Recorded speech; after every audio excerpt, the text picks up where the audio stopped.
What if I told you that the concept of justice, something we assume is universal and eternal, was actually invented? That before 4,000 years ago, the idea that punishment should fit the crime didn't exist. That an eye for an eye wasn't primitive brutality, but humanity's first breakthrough toward fairness. Today, we're retracing one of civilization's most radical ideas, how justice evolved from personal vengeance to cosmic principle, and why this transformation changed everything about how humans live together. Picture Mesopotamia, 2100 BCE. A merchant kills your brother over a grain dispute. What happens next? In the world before justice, the answer was simple. Your family kills the merchant. Then his family kills someone from yours. Then yours retaliates again. This cycle, what anthropologists call blood feud, could destroy entire communities over a single incident. This wasn't chaos. It was order, just a different kind. Personal vengeance operated on a simple principle: harm demands harm, but it had a fatal flaw. Vengeance was personal, emotional, and exponential. A stolen sheep could escalate to a murdered child. A boundary dispute could become tribal war. Something had to change, and around 1750 BCE, in ancient Babylon, it did. King Hammurabi did something unprecedented. He carved 282 laws into black stone and declared, "Vengeance now belongs to the state." The famous phrase, "an eye for an eye," lex talionis, wasn't about cruelty, it was about restraint. For the first time in human history, punishment was limited by the crime. You couldn't kill someone's entire family for stealing bread. You couldn't execute someone for insulting you. The punishment had to exactly match the offense. But here's what's fascinating. Hammurabi's code wasn't just about limiting vengeance. It was about creating something entirely new, the idea that there exists an abstract standard of fairness that exists above personal desire. Justice became a cosmic principle, not a human emotion. This was revolutionary. Think about it. Hammurabi was saying that even kings must submit to universal rules. That there's something bigger than power, bigger than personal preference, a standard that applies to everyone. Jump forward to Athens, 5th century BCE. The Greeks took Hammurabi's breakthrough and asked a dangerous question: who decides what's just? Plato imagined justice as cosmic harmony, each part of society playing its proper role like instruments in an orchestra. In his Republic, justice wasn't about punishment at all. It was about balance, proportion, everyone doing what they do best. But his student Aristotle had a different vision. He divided justice into two types: distributive justice, how society divides its goods and burdens, and corrective justice, how we respond to wrongdoing. This distinction would echo through every legal system that followed. Aristotle made another crucial observation: justice requires equality, but not the kind we might expect. He distinguished between numerical equality, everyone gets the same, and proportional equality, everyone gets what they deserve based on merit, need, or contribution. This was explosive. The Greeks were suggesting that justice wasn't just about punishment anymore. It was about how society should be organized, about who deserves what and why. Rome took these philosophical ideas and did what Rome did best: built a machine.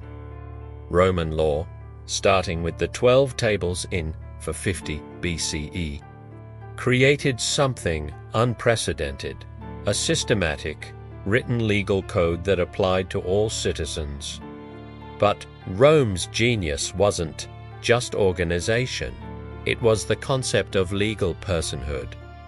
Romans distinguished between citizens, who had full legal rights, and non-citizens, who had fewer. This created a hierarchy of justice. Your legal standing determined your access to fair treatment. This might seem backward to us, but it established a crucial principle. Justice isn't automatic. It's something societies grant, and therefore something they can extend. The Roman concept of legal personhood planted the seed of an idea that would take to millennia to fully bloom: universal human rights. Medieval Europe faced a crisis. Christian theology demanded that justice serve divine will, but Roman law served earthly order. How do you reconcile eternal truth with practical governance? Thomas Aquinas solved this puzzle in the 13th century with a brilliant synthesis. He argued that justice operates on multiple levels simultaneously. Divine justice governs the cosmos. Natural justice governs human nature, and human justice governs society. All three must align. This created what we now call natural law theory, the idea that certain principles of justice are built into the fabric of reality itself. Kings might make laws, but they don't make justice. Justice exists whether humans recognize it or not. Aquinas was building something remarkable, a theory of justice that was both absolute and universal, rooted in divine order, but expressed through human reason. Then came the 18th century, and everything exploded. John Locke argued that justice isn't granted by kings or discovered through revelation. It is inherent in human nature itself. Every person possesses natural rights simply by being human. Government exists to protect these rights, not grant them. Immanuel Kant pushed this further. He proposed that justice must be based on reason alone, independent of consequences, emotions, or divine command. His categorical imperative, act only according to principles you could will to be universal laws, made justice a matter of logical consistency. But perhaps the most radical voice was John Rawls, writing much later, in 1971, who asked, "What if we designed justice from scratch?" His thought experiment, the veil of ignorance. Imagine choosing principles of justice without knowing your place in society. Would you choose a system that favored the wealthy if you might be born poor? Rawls concluded that rational people would choose to principles, maximum equal liberty for all, and economic inequalities only if they benefit the least advantaged. Justice, he argued, is fairness. This brings us to today's paradox. We've achieved something Hammurabi could never have imagined: a global consensus on universal human rights. The 1948 Universal Declaration of Human Rights represents humanity's most ambitious attempt to define justice for everyone, everywhere.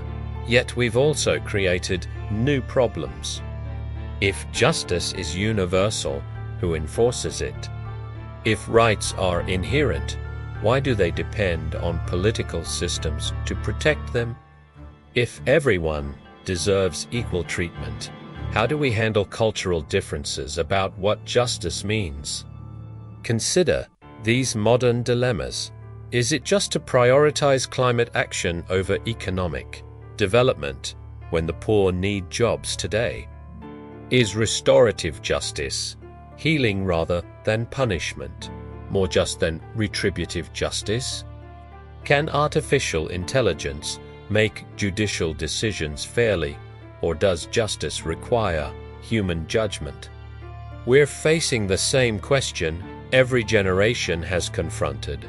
What does it mean to be fair? From Hammurabi's stone tablets to today's international courts, justice has evolved from personal vengeance to cosmic principle to universal right. Each transformation solved old problems while creating new ones. What's remarkable isn't that we've perfected justice. We haven't. It's that we keep trying. Every generation redefines fairness, expands who deserves protection, and imagines new ways to balance competing claims.